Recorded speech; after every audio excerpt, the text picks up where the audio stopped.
Masonic Moon. Plans were made by the bankers in the back room. Get the president out of the way and hire Stanley Kubrick. Under the Masonic Moon.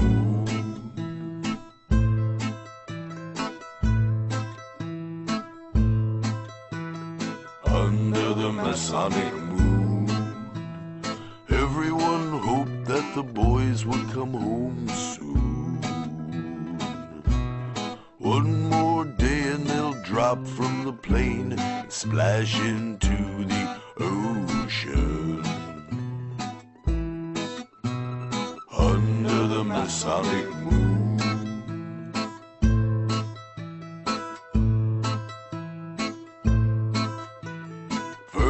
Von Braun and his conspirators got a free ride to the States. They turned Nazi into Nassau. They just couldn't wait.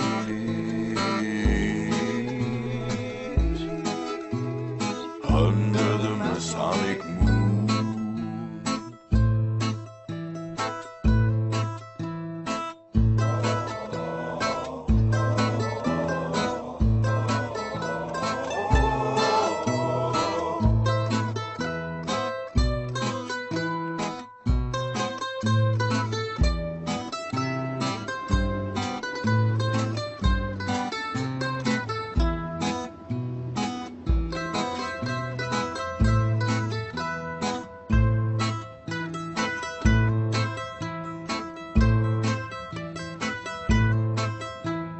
Under the Masonic Moon, plans were made by the bankers in the back room. The owl sees into the night, and the secret will never be told.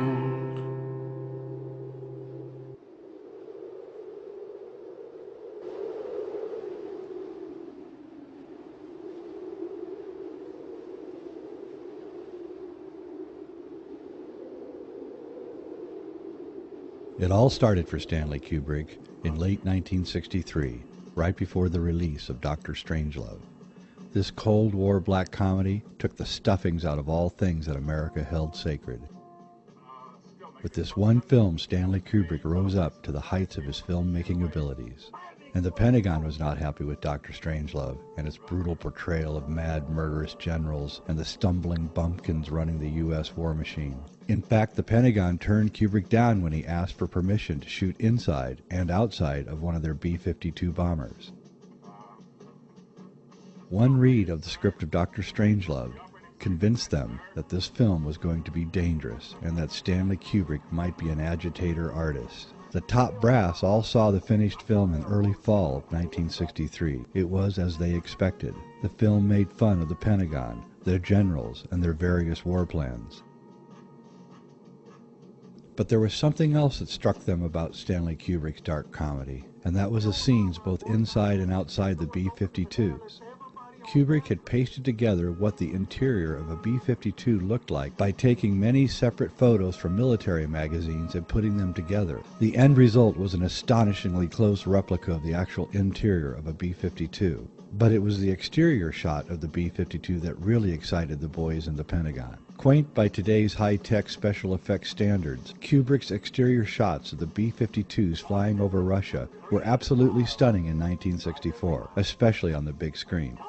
It was sometime in the fall of 1963 or the winter of 1964 that they contacted Stanley Kubrick and offered him a deal that he could not refuse. It was a deal with the devil in a way, or at least that is how Stanley Kubrick came to view it. By an earnest study of Stanley Kubrick's life, his films, the history of his times, and the understanding of his symbolic system, I intend to show you that Stanley Kubrick was not only a great filmmaker, but that he was privy to the main secrets of an occult society that rules the earth. Mr. President, I would not rule out the chance to preserve a nucleus of human specimens. It will be quite easy. At the bottom of some of our deeper mine shafts. Radioactivity would never penetrate a mine some thousands of feet deep, and in a matter of weeks, sufficient improvements in dwelling space could easily be provided. How long would you have to stay down there? Well, let's see now. The Pentagon saw Dr. Strangelove, and they knew they had their guy. But for what? It was at that moment that everything would change for Kubrick. If he accepted their offer, he would get anything he wanted. If he declined, they might just get rid of him. In a sense, once the offer was made, Stanley had to take it. And so Stanley Kubrick accepted a deal with the devil, so to speak. It is with this deal and what it would do for Stanley's career that I would like to address in this film. Although what you are about to see may offend you, I ask that you stick with the idea I'm about to present all the way to the end. It may make you uncomfortable, but as Morpheus says in The Matrix, I didn't say it would be easy, I only said it would be the truth. Stanley Kubrick's Odyssey really began in late 1963. His own evolving story would also be our story. Kubrick would reveal much of the truth of our age over the rest of his life. Because of the deal he made, Kubrick was free to make films that would alter the way that we look at ourselves, our history, and our destiny. With this free meal ticket, Kubrick could have gone on to make journeyman films. Instead, he used the medium to reveal the darkest and the lightest aspects of the human condition. So what was the deal that he made in 1963 with the military? That deal was that Stanley Kubrick would film and fake the Apollo moon landings.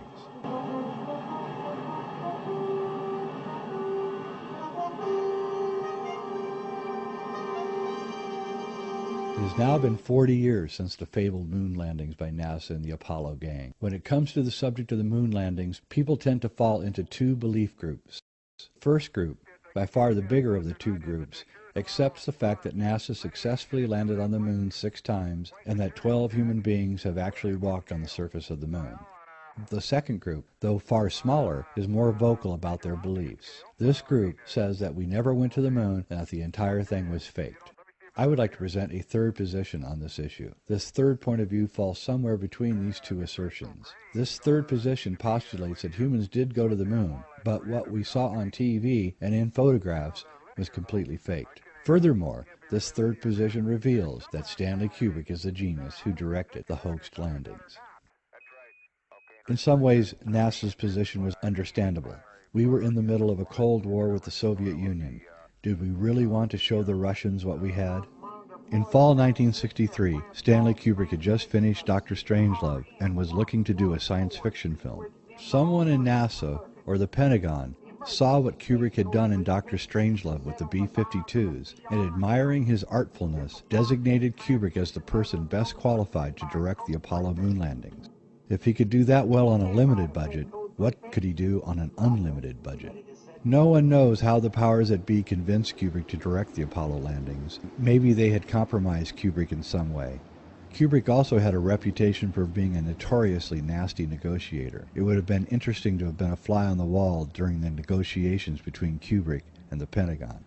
In the end, it looks like Kubrick faked the moon landings in return for 2 things. The first was a virtually unlimited budget to make his ultimate science fiction film, 2001: A Space Odyssey, and the second was that he would be able to make any film he wanted, with no oversight from anyone, for the rest of his life.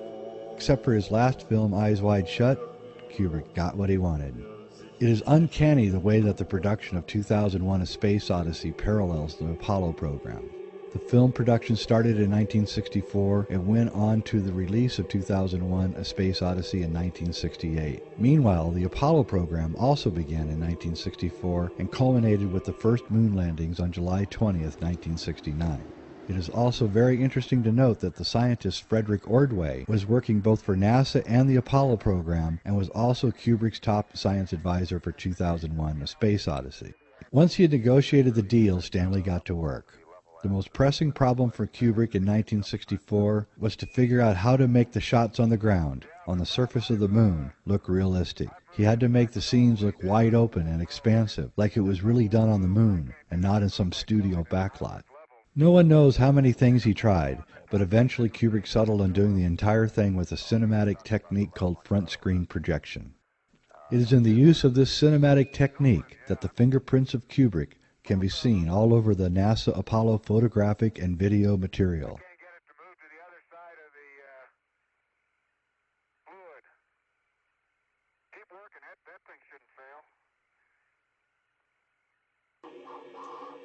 But what is front screen projection?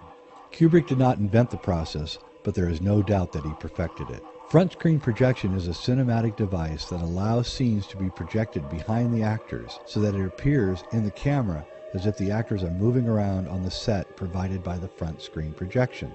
The process came into fruition when the 3M company invented a material called Scotchlite. This was a screen material that was made up of hundreds of thousands of tiny glass beads. These beads were highly reflective. In the front screen projection process, the Scotchlite screen would be placed at the back of the soundstage. The plane of the camera lens and the Scotchlite screen had to be exactly 90 degrees apart. A projector would project the scene onto the Scotchlite screen through a mirror, and the light would go through a beam splitter which would pass the light into the camera. An actor could stand in front of the Scotchlite screen and he would appear to be inside the projection. Today, Hollywood's magicians use green screens and computers for special effects, and so the front screen projection system has gone the way of the adding machine and the Model T. But for its time, especially in the 1960s, nothing worked better than front screen projection for that realistic look that would be needed both for the 8-man scenes in 2001: A Space Odyssey and the faked Apollo moon landings. To see how front screen projection looks on the screen, let's examine the 8-man scenes at the beginning of Kubrick's film 2001: A Space Odyssey. One has to remember that the early scenes in 2001 with the actors in ape costumes were all done on a sound stage. None of what you are seeing in the 8-man scenes at the beginning of 2001 was actually shot outside. The scenes that surround the 8 men in 2001 are actually slides of a desert being projected onto the Scotchlite screen standing at the rear of the set. In order to create these desert backgrounds, Kubrick sent a photographic team to Spain to shoot 8x10 Ektachrome slides. These slides were then projected via the front screen projection system onto the Scotchlite screen. The actors in ape costumes stood in front of the screen, acting out the script. If you watch 2001 on DVD, you can actually see the seams of the screen, occasionally behind the gyrating apes. Kubrick was doing front screen projection on such a huge and grand fashion that the technicians were forced to sew together many screens of Scotchlite so that Kubrick could create the vastness needed for the ape scenes to be believable.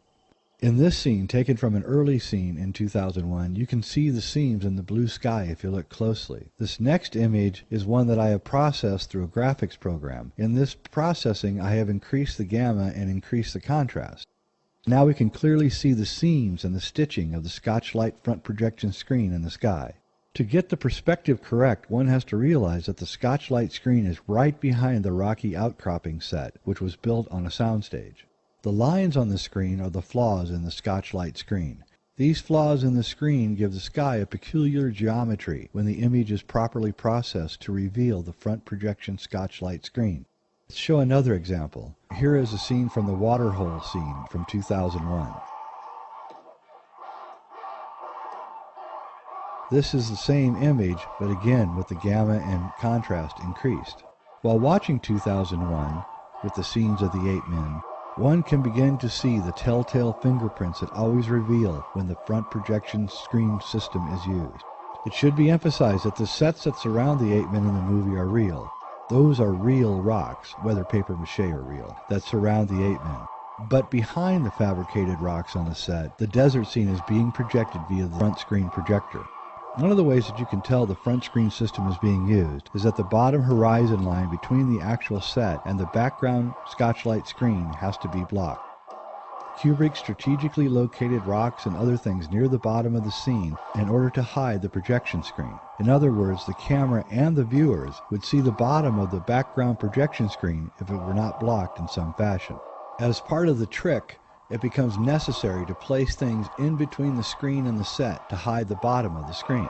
I have photoshopped a line differentiating the set and the background Scotchlite front projection screen. Please note how everything is in focus, from the pebbles on the ground in the set to the desert mountains beyond.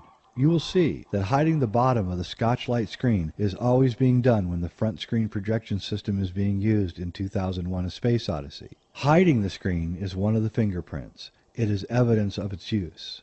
Just like the stage magician who needs the long sleeves of his costume to hide the mechanism of his tricks, so too Kubrick needed to hide the mechanism of his trick behind the carefully placed horizon line between set and screen. Here's another example from 2001. And here is the same image with my Photoshop line separating the set.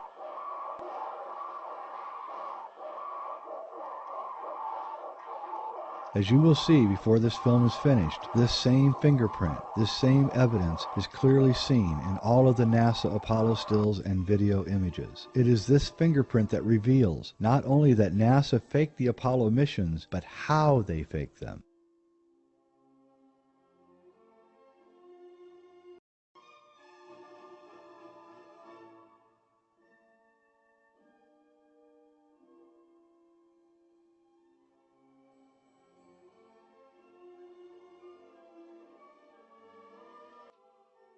Let's examine a few NASA Apollo images now. This is a still from Apollo 17. This is also a great example of the front screen projection process. Again, I have photoshopped a line indicating the back of the set. One can see that there is a slight uprising behind the rover, which is hiding the bottom of the screen. Also notice that even though everything is in focus, from the lunar rover to the mountains in the background, there is a strange change in the landscape of the ground right behind my lines.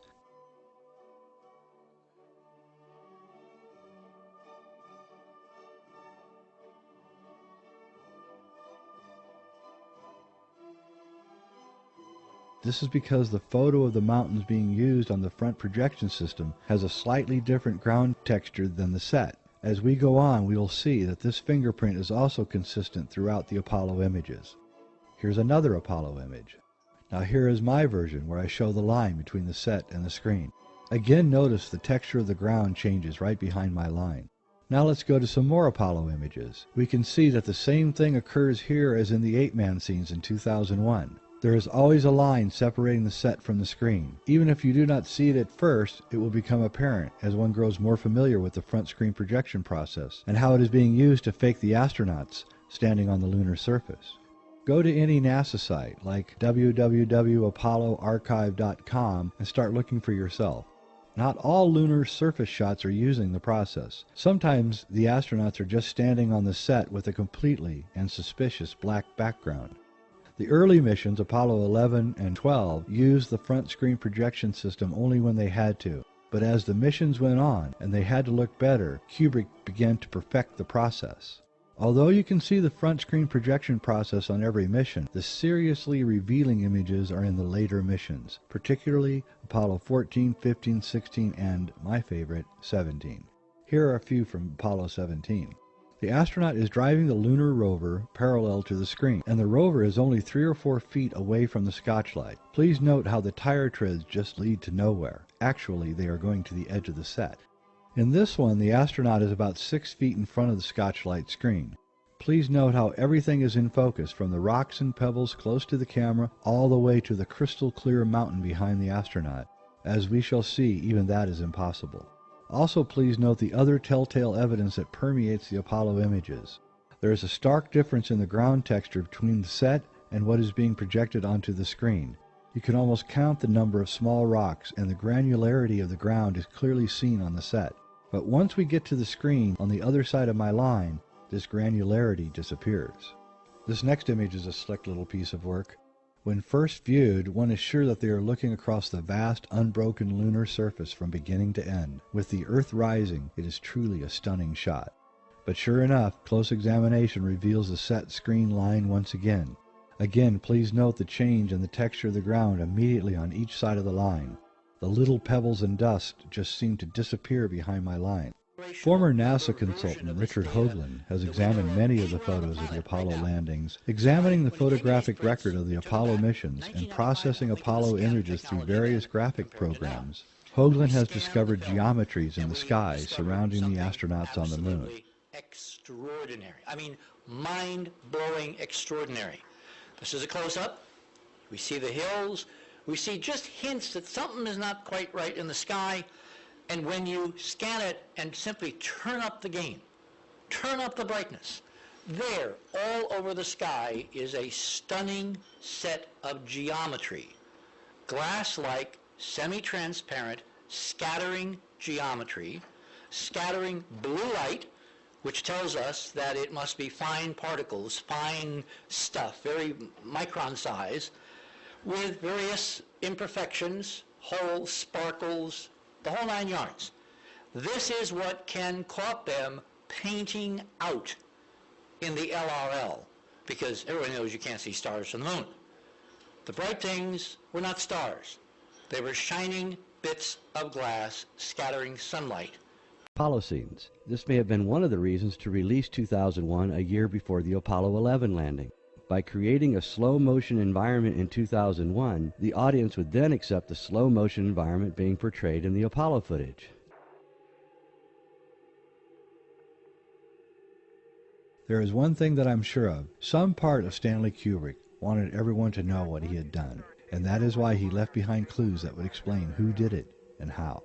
But also we can see that Kubrick used the faking of the Apollo moon missions as an opportunity to make one great film. Because he had negotiated a deal where no one would be given oversight on the film, Kubrick was allowed to make whatever movie he desired. Knowing that no one would object to his anti-Hollywood methods, he created the first abstract feature film, the first intellectual movie, and the greatest work of art in the 20th century. And I'm talking about 2001: A Space Odyssey.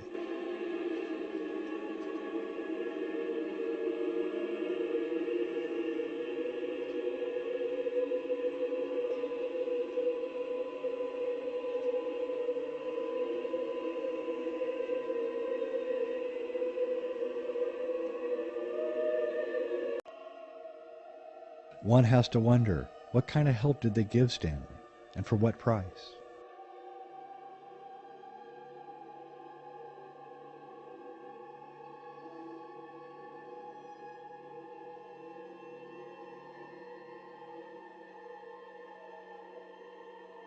Film Wag the Dog, Dustin Hoffman plays a movie producer hired by the CIA to fake an event. His name in the movie is Stanley. In that movie, Stanley mysteriously dies after telling everyone that he wants to take credit for the event that he helped to fake. Stanley Kubrick died 4 days after showing Eyes Wide Shut to the executives at Warner Brothers. It is rumored that they were very upset concerning the film. They wanted Kubrick to re-edit the film, but he refused. I personally was in France when Kubrick died and saw on French television outtakes from several scenes that were never in the finished film. And finally, Eyes Wide Shut was released on July 16, 1999. Stanley Kubrick insisted in his contract that this be the date of the release. July 16, 1999 is exactly 30 years to the day that Apollo 11 was launched.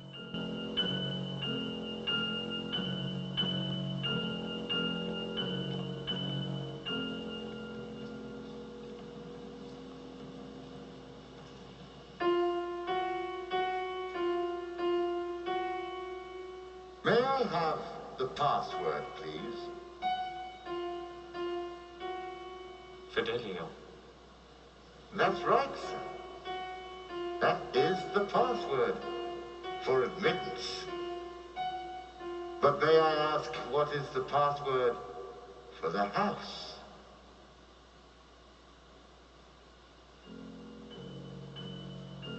The password for the house. Yes?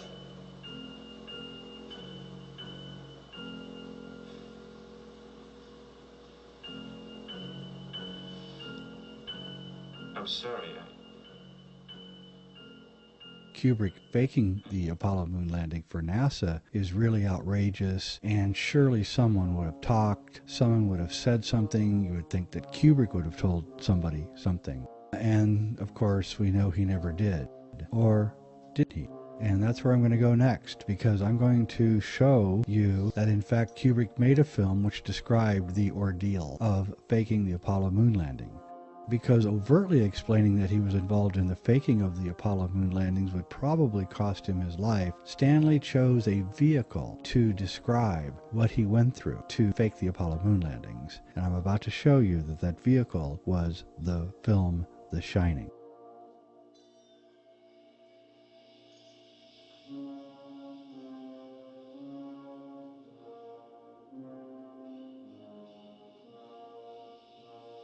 The Shining is surely Stanley Kubrick's most misunderstood masterpiece. I use the word masterpiece guardedly because I've never really thought that The Shining was a very good film. At the time, in 1980, when I first saw it, I didn't like it at all. The way that Kubrick threw out so much of Stephen King's great source material and replaced it with a lot of things that just didn't seem to make any sense really bothered me. Hopefully, before I'm finished here, you will see that it is only when Kubrick dramatically alters the script from Stephen King's novel that we can begin to understand what Stanley Kubrick is trying to tell us in his version of The Shining. It should be understood from the beginning that The Shining is Stanley Kubrick's most personal film, outside of possibly Eyes Wide Shut. Before we are done here, it will be easy to see that Stanley Kubrick was only using Stephen King's novel as a launching pad, excuse the pun, to be able to tell us a completely different story under the guise of making a film based on a best-selling novel. He did this for a very important reason, mainly to save his life. But let's not get too far ahead of ourselves. In fact, let's start at the beginning. There are two main characters in the film, Jack Torrance, played by Jack Nicholson, and his son Danny, played by Danny Lloyd. It is important to understand here that Jack and Danny are two aspects of Stanley Kubrick himself. Jack is the practical, pragmatic guy who wants to be a great artist, and he's apparently willing to do anything to accomplish his goal of being an artist, a writer in this case. Jack, like Stanley, has black hair, he is idiosyncratic, and he even smokes the same cigarettes as Stanley, Marlboro. Danny is the other side of the great director. He is the childlike Kubrick. It is Danny who is the real artist. The Danny side of Kubrick is psychic, youthful, and sees things that no one else sees. Danny has a tendency to tell people things that should have been kept quiet. The opening of the film takes place with us witnessing Stanley's pragmatic side, Jack, cutting a deal with the manager of the Overlook Hotel. The deal between Jack and the manager of the Overlook is that Jack can write, that is, create, all that he wants as long as he takes care of the Overlook. One other important point is that the manager of the Overlook tells Jack that the previous caretaker went crazy from the stress of the job and killed his wife and two girls. The manager of the Overlook Hotel, played by Barry Nelson, is wearing red, white, and blue. Jack's wife Wendy, played by Shelley Duvall, and his son Danny also wear red, white, and blue for almost the entire first hour of the film. Yeah, I guess so. What about Tony? He's looking forward to the hotel, I bet. It's a torch. Now, come on, Tony. Don't be silly. I don't want to go there, Mrs. Torrance. Well, how come you don't want to go? I just don't. In this symbolic interpretation, the Overlook Hotel is America. It was built, just like the manager says, on the graves of Indians. Even when walking on the floor of the Overlook Hotel, one finds themselves trampling over various Native American symbols. The Overlook Hotel is America. Like America, the Overlook Hotel is new and shiny. It is ostentatious, corny, and architecturally boring. As the manager tells Wendy, all of the best people stay here. Lots of movie stars. Royalty? All the best people. But there is something very deep happening. Kubrick brushed shoulders with the elite of the world. He knows what's going on, and he's using this movie to tell us. We begin to understand Kubrick's story from his use of symbols. As I like to say, if a picture is worth 1,000 words, then a symbol is worth 1,000 pictures. For it will be through the use of symbol that the real story of The Shining can be revealed. Barry Nelson, who plays the manager of the Overlook, while interviewing Jack, has an American eagle right behind his head. It is as if the eagle is the power behind the manager. Not only is the eagle the symbol of America, but it should be noted that the lunar lander of the Apollo 11 mission was called the Eagle. To the manager's left on the desk is an American flag. Symbolically, the manager is the face of the government of the United States. Jack has cut this deal with the government to be the caretaker of the hotel. It should be noted that Barry Nelson is wearing a toupee, which makes him look suspiciously like John F. Kennedy. The manager tells Jack that his main job is to prevent the Overlook Hotel, that is America, from appearing like it is decaying. The manager reiterates that this is Jack's primary responsibility. Physically, it's not a very demanding job. The only thing that can get a bit trying up here during the winter is tremendous... It is clear that Wendy, Kubrick's wife, is not allowed to know anything about the project. But what is this book that Jack is writing? Wendy soon finds out what is in the book that Jack is working on. It is then that we get the clincher that proves that this point of view is the correct interpretation of Kubrick's The Shining. Wendy sneaks into Jack's writing room. Slowly she begins to read the book that Jack has been working on. Now this scene is totally original to the movie. It is not in the King novel. Although it is mildly terrifying, it's not that horrific. Yet it is the centerpiece of the film and arguably the scariest scene in the movie. Why? Because every single one of the hundreds of pages that Jack has been furiously writing is a variation of only one sentence. All work and no play makes Jack a dull boy. Incredibly, every page has this exact sentence and is written over and over. Truly, it is scary enough to think that Jack has been sitting there, day after day, writing the same sentence over and over. Wendy's face reveals her fear over this discovery. What does it all mean? May I humbly suggest that the word all in this repeated sentence actually stands for A11, that is, Apollo 11. A11 work and no play makes Jack a dull boy. May I suggest that the nickname or code name for the faking of the Apollo moon missions was A11.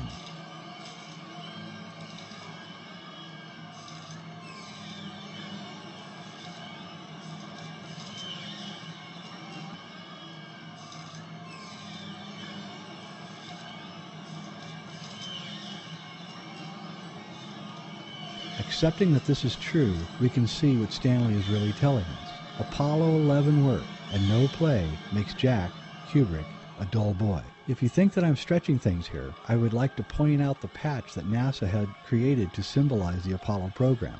There are other A's in the film also.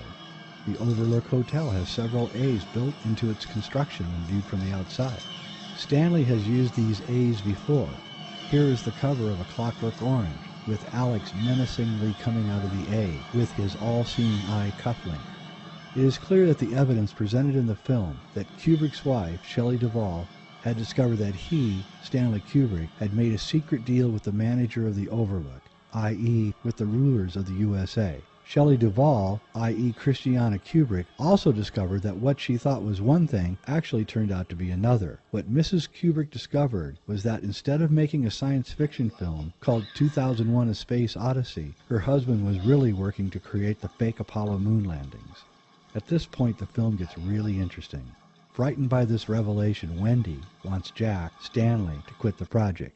Jack, Stanley, angrily replies, "That is so typical of you. I've made an agreement. I have obligations to my employers." Jack looks at her and says, "Do you have any idea what would happen to my future if I failed to live up to my responsibility?" Are you concerned about me? Of course I am. Of course you are. Ever thought about my responsibilities? Oh, Dick, what are you talking about? Have you ever had a single moment's thought about my responsibilities? Have you ever thought for a single solitary moment about my responsibilities to my employers? Has it ever occurred to you that I have agreed to look after the Overlook Hotel until May the 1st? Does it matter to you at all that the owners have placed their complete confidence and trust in me and that I have signed a letter of agreement, a contract, in which I have accepted that responsibility? Do you have the slightest idea what a moral and ethical principle is, do you?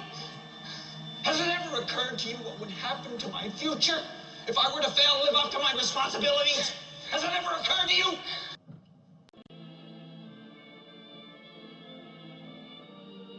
And finally, the ending shot of The Shining has Jack at a 4th of July party in 1921. In his right hand, he is holding a secret note. There is also a gentleman behind Jack who is trying to stop him from showing us the secret note. What is in this secret note? You have just found out.